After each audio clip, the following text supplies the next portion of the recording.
Your body is your unconscious mind.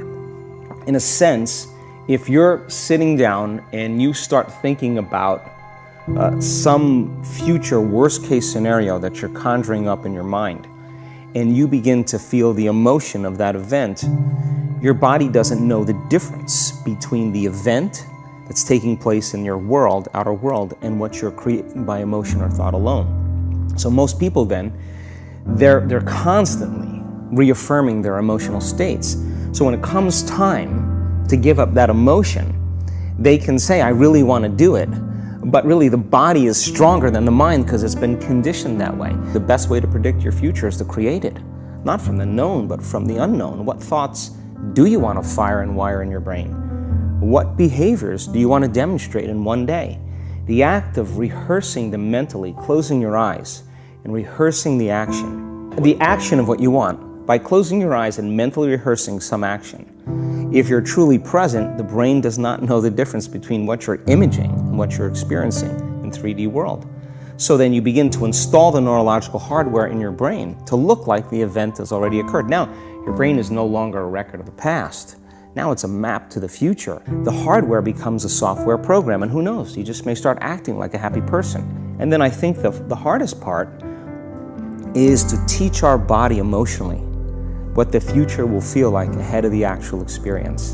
So what does that mean? You can't wait for your success to feel empowered. You can't wait for your wealth to feel abundant. You can't wait for your new relationship to feel love, or your healing to feel whole. But the quantum model of reality is about causing an effect. The moment you start feeling abundant and worthy, you are generating wealth.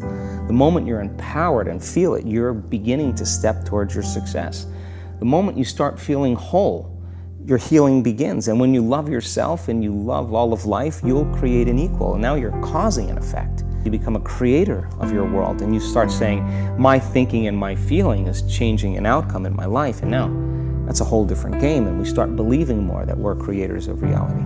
If you're not being defined by a vision of the future, then you're left with the old memories of the past, and you will be predictable in your life. And if you wake up in the morning and you're not being defined by a vision in the future, as you see the same people and you go to the same places and you do the exact same thing at the exact same time, it's no longer that your personality is creating your personal reality. Now your personal reality is affecting or creating your personality.